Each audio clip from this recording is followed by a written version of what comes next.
This episode is proudly supported by OpenTable. Nearly 1/3 of diners are booking same day. So they're making those decisions on the spot. And 10% are making their bookings within just a few hours. And so it's why it's so important to have booking software like OpenTable, which allows your diners to discover you. And so when restaurants are on platforms like OpenTable, they're much more likely to be discovered. We help diners to connect to restaurants. Ultimately, having technology, using technology, helps you to reattach to those diners. Experience the power of OpenTable. For an exclusive offer, visit restaurant.opentable.com.au/DITW. Hospo, for me, since we were young, is eating, drinking, and feeding people. I love to go out and eat as much as I love to feed people and provide hospitality for them. My parents are the same. My brother's the same, and a lot of close people in the industry are the same. This is the Deep in the Weeds podcast. I'm Anthony Huckstep. There are some destined for a life in hospitality, growing up with a strong connection to food, in families with careers immersed in the world of hospitality. The skills, nuances, know-how transferred over generations to carve new paths for the industry.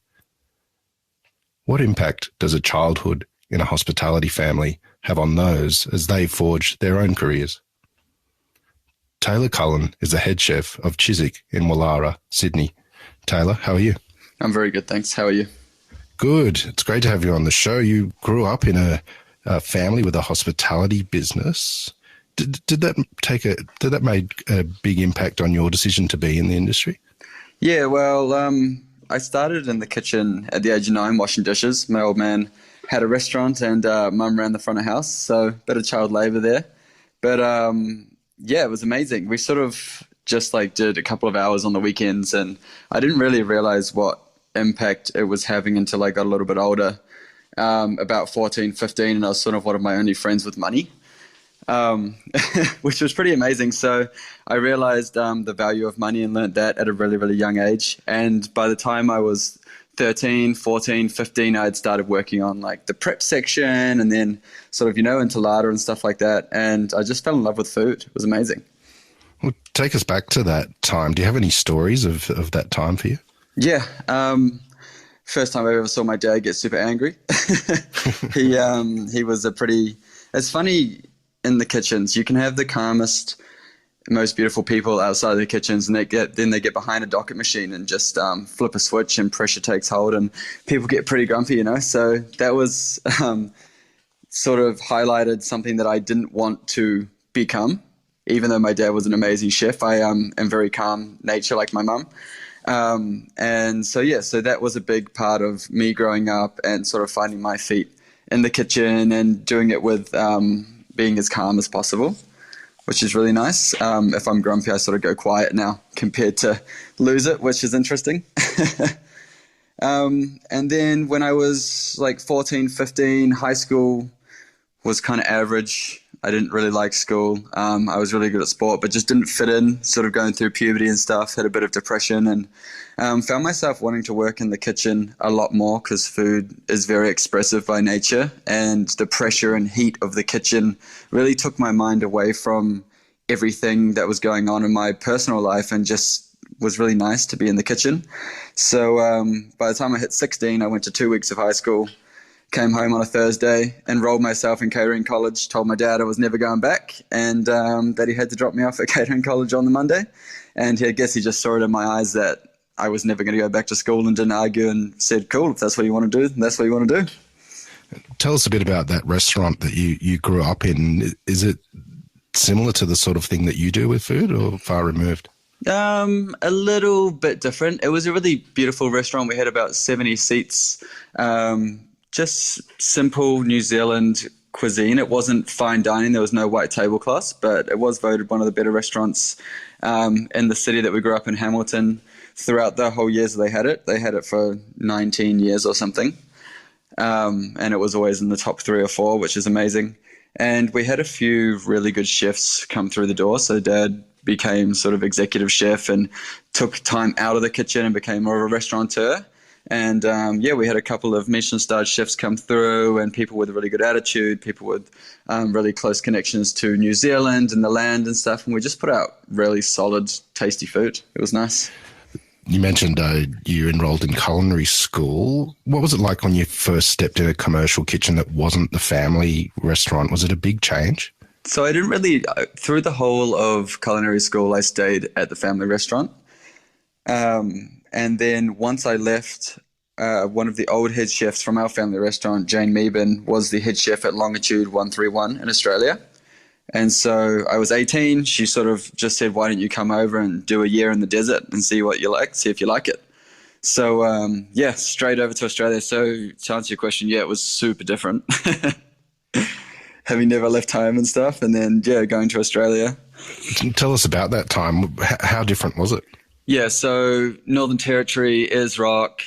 For a start, it's 45 degrees and never gets above 30 where I was in New Zealand. So that was a shock. But it opened the door to Australian produce, especially with the big Indigenous communities out there and stuff. There was a lot of bush tomato. There was a lot of natives, a lot of creepy crawlies and snakes and spiders. And the food we served was really nice. It was all Australian based, and obviously all these amazing people coming from all over the world. Like we had Emma Thompson come and stay, and she ate staff meal in the kitchen with me 3 days in a row when I was on a breakfast shift, which was pretty amazing and just was super down to earth. And there was a lot of experiences like that for a fresh 18-year-old. Finding his feet was pretty interesting. And just the whole venue and property is amazing. That sparked my love for luxury lodges, which upon returning home from Longitude after a year, because I do believe a year in the desert is enough. I got a job at one of New Zealand's most famous and best luxury lodges called Blanket Bay, which is in Glenorchy down in the South Island of New Zealand, just outside of Queenstown. And that is just an absolute magnificent property. Nice big kitchen. You're only feeding 32 people with a 8-course sort of degustation menu.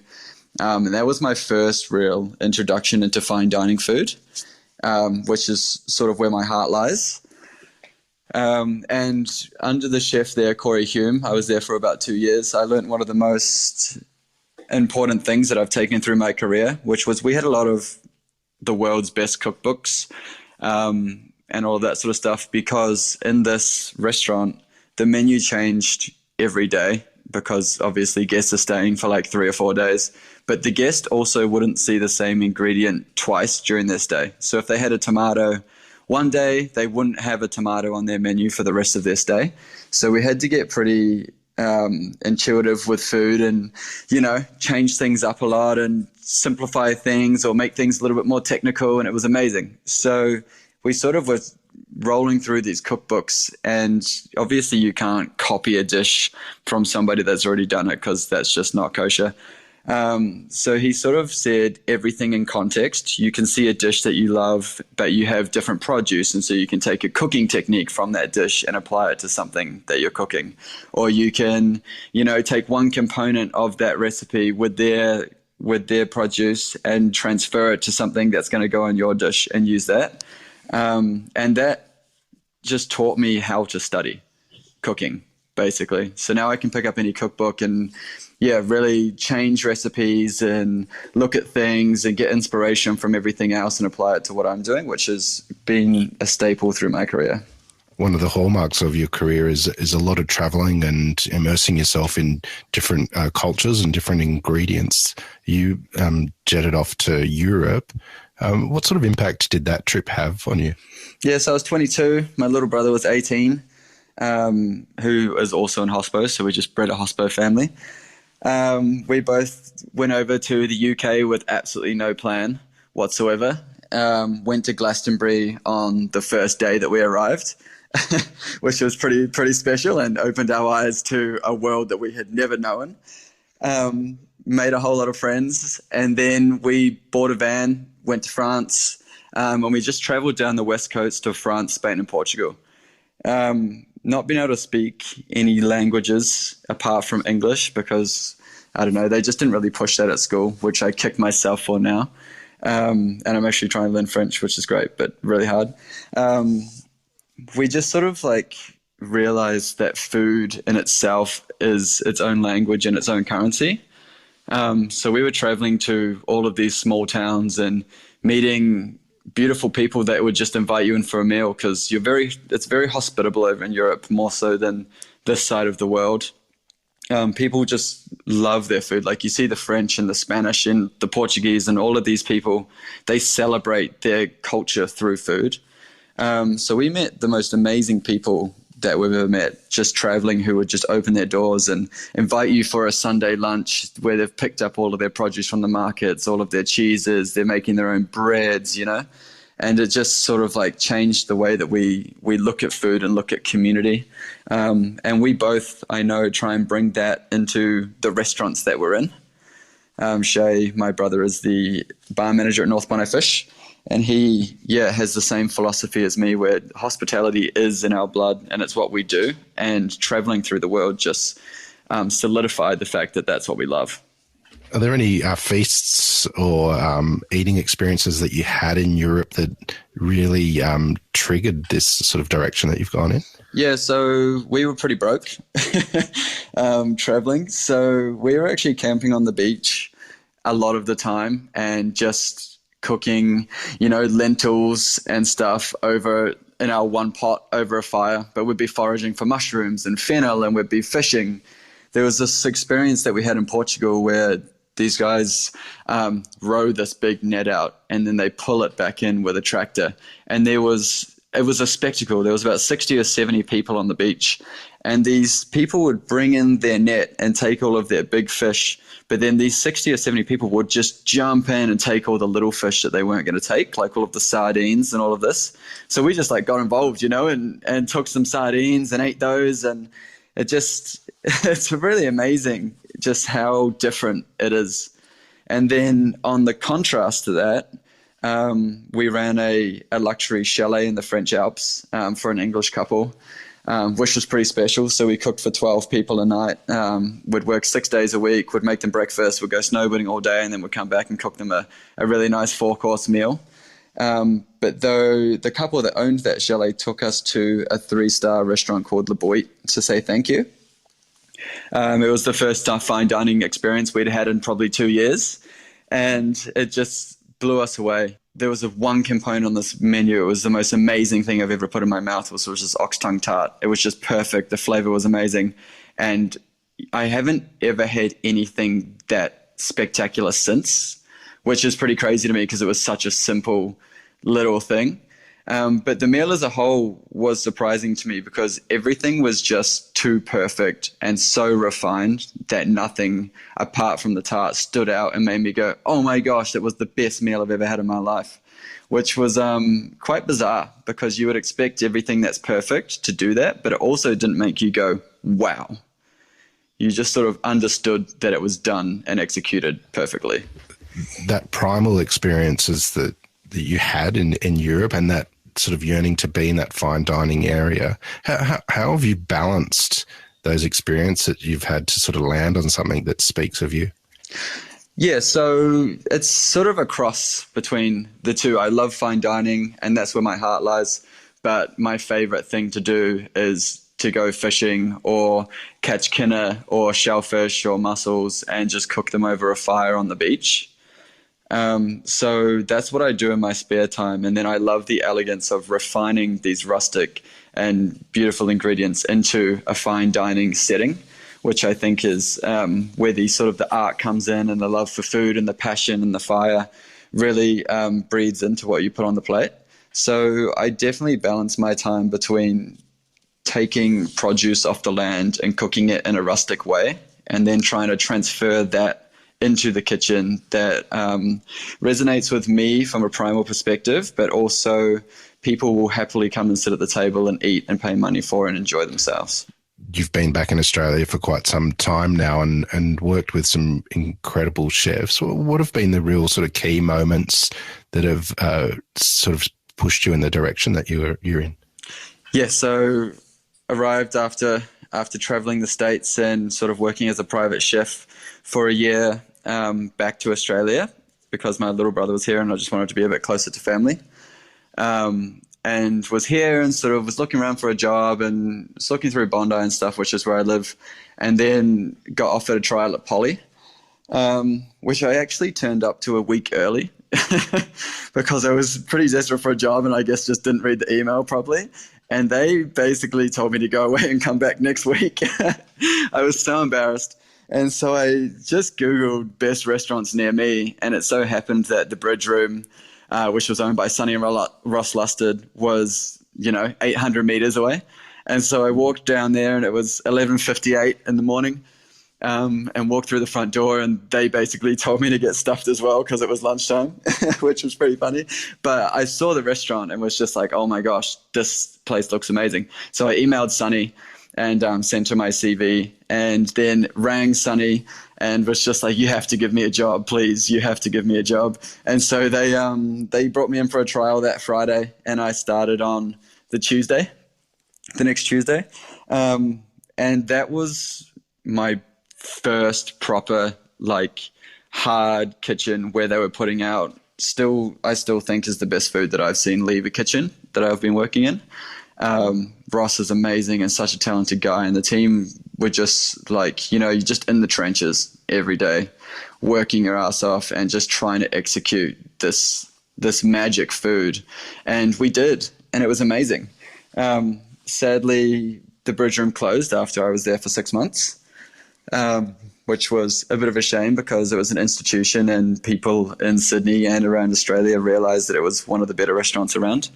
And they sent me to Benelong, which was mind-blowing as well. I'd never worked in a restaurant that did more than 70 seats, and then all of a sudden you're executing two-hat food at 250 covers, 54 staff on the roster. I had 10 staff under me and I was working main garnish with Rob Cockerell's standing there slinging out this amazing food. And that just blew my mind as well. However, it wasn't for me. Cooking, at the time at least, cooking that amount of food and being in service for 9 hours on a Saturday was just a lot. And while it was amazing, it just didn't have my heart, which is when Paperbark approached me actually, which was another very, very special time in my life. Paperbark, renowned vegan restaurant in Sydney. What was it like having that sort of focus as a chef to really zero in and have no animal protein at all? Yeah, so I'm not vegan myself. Where I lie with food, especially now, and it's growing even more this way, is that I eat sustainably. Paperbark was the second time in my life where I really had to change the way I thought about food and how I cooked with food. Previously, I worked in a health retreat that had 6 guests come stay every night, and we weren't allowed to use any sugars or bad fats or anything. So I had to rethink the way we put food on the plate there. But Paperbark was a whole nother level. Coming from restaurants and always eating fish and proteins and butter and all this sort of stuff, and then having to rethink the way you did it. And at the beginning, I started to try and treat vegetables like protein, which I think a lot of people do, especially now that it's growing in the industry to have vegetarian food. But I quickly realized that is not the way to go about it, and that vegetables are just so different to meats and fish that while you can transfer some cooking techniques to make them taste the same or have a similar texture, it doesn't work that well. And you really have to relearn, rethink, and reuse how to just do everything, which was so special. It sort of made the way that I think about food change dramatically for the first time ever. In saying that, Paperbark was a difficult time. It was my first head chef role. I gained a bit of an ego and didn't really focus on the team that I had. It was sort of all me, and I didn't bring in their ideas. And that's so important. And that role at Paperbark sort of made me realize how I had mucked up in that, and it could have been so much more special than it was. However, I sort of took it upon myself to do everything and micromanage everything. And that's not the way to manage a kitchen. And yeah, I really learned that the hard way. But in learning that the hard way now, I'm so team focused, and everything's about making sure that people are happy, and that people will perform better when they're having a good time and they feel like they're expressing themselves also. And I really try and channel that.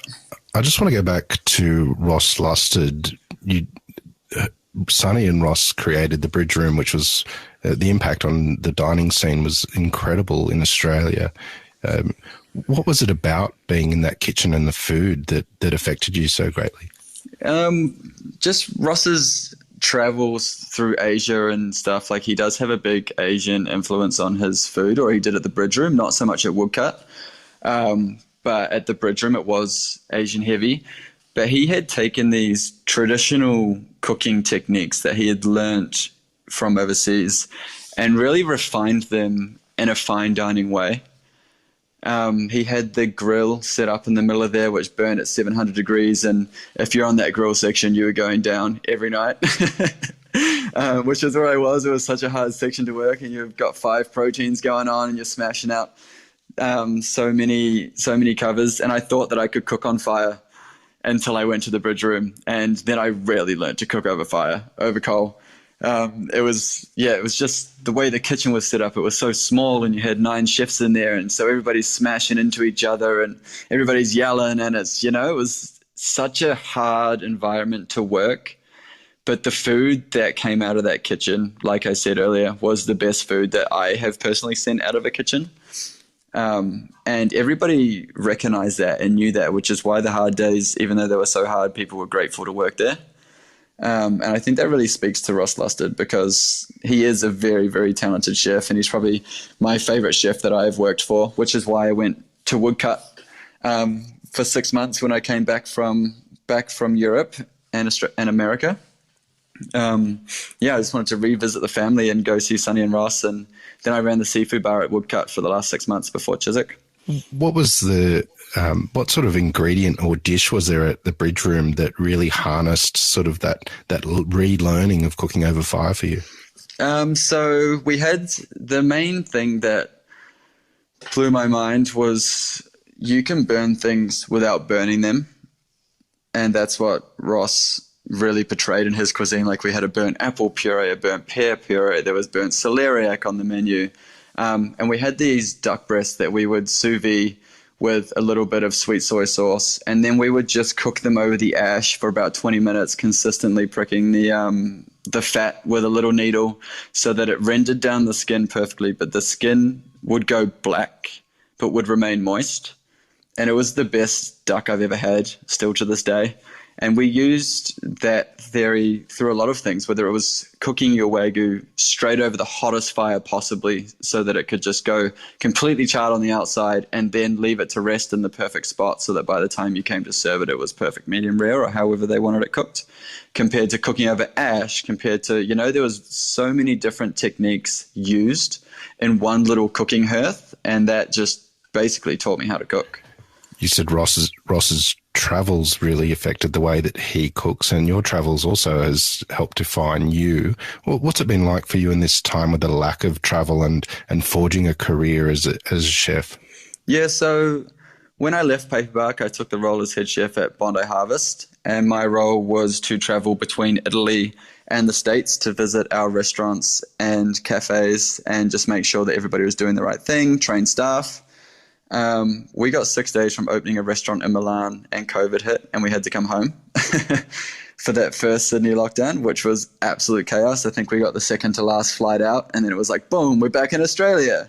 Wow, okay. And then halfway through that first lockdown, I shipped off to LA to just make sure that we were keeping the cafes afloat. Like, it's obviously really, really hard times for restaurants, and so I got in there and put in the work. But that really made me realize that I've traveled a lot, and I haven't had a base for a long time. And, my brother and I have an apartment together, but I was consistently leaving to travel the world, and we have a dog, and my parents still live in New Zealand. And I sort of was ready to put my feet down in one place and settle for a bit. So coming back and COVID was actually a bit of a godsend. For me, I've managed to just move myself fully into an apartment nicely and just, chill and work and focus on surfing and yoga and my career. And it's been really lovely. What sort of impact has that had on your approach to cooking? Has your cooking changed as a result? I think that your cooking changes, especially to a venue that has a narrative. Like where I am right now, Chiswick, it has a very direct narrative. And so I've had to slot myself into that, which is a little bit more rustic than the bridge room and the Benelongs and the paper bark and stuff like that. But like an amazing experience to cook that way. And I love cooking like that because that's how I cook at home. So it's almost like I'm switching things around, and I'm cooking more elegant things at home now and cooking slightly more rustic at work, which is pretty funny. Yeah, it's pretty cool. So I love the way that food changes, especially as you grow older. I'm definitely refining flavors and focusing more on stronger techniques through the prep stages and more simple plating, if that makes sense. So my dishes now are definitely prep heavy, but they look like there's only 3 components on the plate, which makes the flavor intensify, and people just go, wow, because they're not expecting that much, and then it just explodes with flavor and texture, which are like the 2 most important things in cooking, I believe. Matt Moran's Chiswick has been around for a while and won many accolades. You mentioned the narrative that you need to cook to. What sort of relationship do you have with him and the menu creation? Yeah, so obviously Matt's been around the block and he's amazing. Having Aria and North Bondi Fish and Chiswick and all of these beautiful restaurants, and all the film stuff that he does. He's a very, very talented human being. And it's amazing slotting into the Chiswick family and working with Matt because of the garden. I'm sure it's the most expensive garden in the world, being in Wallara. But it's so special that we have something like that, because there's not many Sydney restaurants can say, especially inner city restaurants, can say that they have a garden that they utilize on a daily basis to fill food. And then as far as the menu and the narrative goes, I've pretty much got full reign as long as I keep the staples on that people love so much, like the Matt Moran lamb. There's a Barra Masalada that's been on for the last 8 years or something, and there's some staple dishes that personally I wouldn't change anyway because they're amazing. But they did sort of hire me, and the brief was, we want to elevate Chiswick, shed a bit of a new light and freshen it up, which is why they brought me in. They like the idea of there being more plant-based things on the menu. And so that's exactly what I've done. We've gone almost 60% plant-based on the menu, which is amazing, and I'm hoping to push that even further next menu. And people are responding really well. They're loving it, which is great, because that's definitely the more sustainable way to cook. And that's really where my heart lies now, is trying to make things as sustainable as possible. You mentioned at Paperbark was a relearning of the way to cook vegetables for you. How is that translating on this menu? Is there any sort of vegetable dishes that you can tell us about that sort of exemplify this path you've taken? Yeah, so it's definitely a lot easier to put vegetable things on the menu now that I've worked at Paperbark. That really taught me so much. I really appreciate my time there, even though I feel like I didn't do the job that I could have done. Because of the way that I learned to think and cook with vegetables. So, we have a roasted peppers dish on the menu, which obviously sounds pretty simple. It's just roasted peppers. But we roast the peppers, and then we reduce the liquid that comes out of them when they're roast, and we marinate the peppers back with the liquid. And then we're taking lemons from the garden, which are beautiful Maya lemons. We're quartering them and salting them for a week, and then we're juicing the whole lemon, so you get this really bitter, salty, sort of sweet lemon juice, which we're marinating with the peppers. There's heaps of olive oil on there, and then it's like putting on some bush tomato. Natives are really important, and all the natives in Australia have these really intense flavors. So it's just like peppers marinated in their own juices with salted lemon juice, bush tomato, salt, pepper, and then a little bit of oregano. Sounds really simple, kind of prep heavy, but it's sweet, it's sour, it's salty, it's intense char grill flavor. It's that really unique bush tomato flavor, which carries it over into the meal into like another dimension as well. And the just the way that I'm thinking about food now goes along those lines of what processes can we do to make the food as special as possible while keeping it as simple as possible and keeping the integrity of the ingredient that you're using. What's the response been like? I know you've only been open a little while since the lockdown and the ease of restrictions. What's the response been like to this new direction? Yeah, so the response from the public is great. That's not really what has sold it for me. The response from the kitchen team and the front of house team has been amazing. You can just see they're all bubbly and super excited to sell the dishes and to create the dishes. And they're all coming up with their own ideas and coming to me with like, oh, what if we do this for the next menu? And everybody seems really inspired, which for me is what I want to do, is help my team get inspiration, and they can help me with inspiration, and we can just put out the best food that we possibly can. And so, yeah, that response from the Chiswick team has been absolutely amazing. How do you work on those collaborations? At Paperbark, you tried to set out on your own mission, but here at Chiswick, it's all about the brigade. How do you collaborate and get the best out of them? Yeah, so that brings me to a good point that I wanted to talk about, actually, which was kitchens have been notoriously known for yelling and screaming and, being high intensity environments to work in. And I'm sort of in a space right now where I definitely don't do that. However, do you think that we breed the same quality of chef without doing that? I'm not sure, but I'm really trying to work on being able to do that so that we don't have to, in the industry, expect to be abused and yelled at and have things thrown at you and all of this sort of stuff. So I'm really focusing on working hard with the team, complimenting them when it's necessary, and them doing the same things and building the biggest teamwork possible, which then makes the team more comfortable if they have an idea to express it, which I think is really important because, I have 17 chefs. Imagine if they all had one amazing idea and I could put that on the menu and then everybody feels like they've been a part of it. That's great. So especially being the new head chef, I'm just really working on becoming everybody's friend, but still being stern enough that they want to work well for me and do their jobs as best as they can without slacking off, which at the moment has been working really well. And it's super exciting going down this new route. Have you seen positives from this approach already? Yeah, I have. But obviously it's hard to tell in the long run how talented or how good these chefs will become because I haven't done it yet.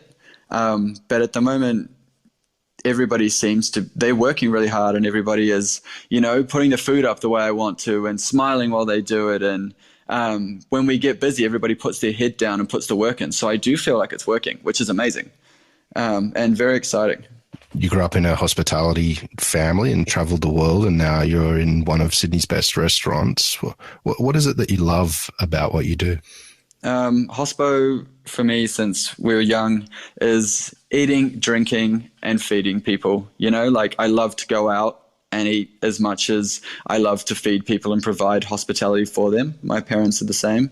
My brother's the same, and a lot of close people in the industry are the same. And then you find that you're slotting into this really special community. We go out to restaurants of people that we know and they look after us and vice versa. And it's just this really, really beautiful space in life that I'm in at the moment where, you're just building community through hospitality. It's great.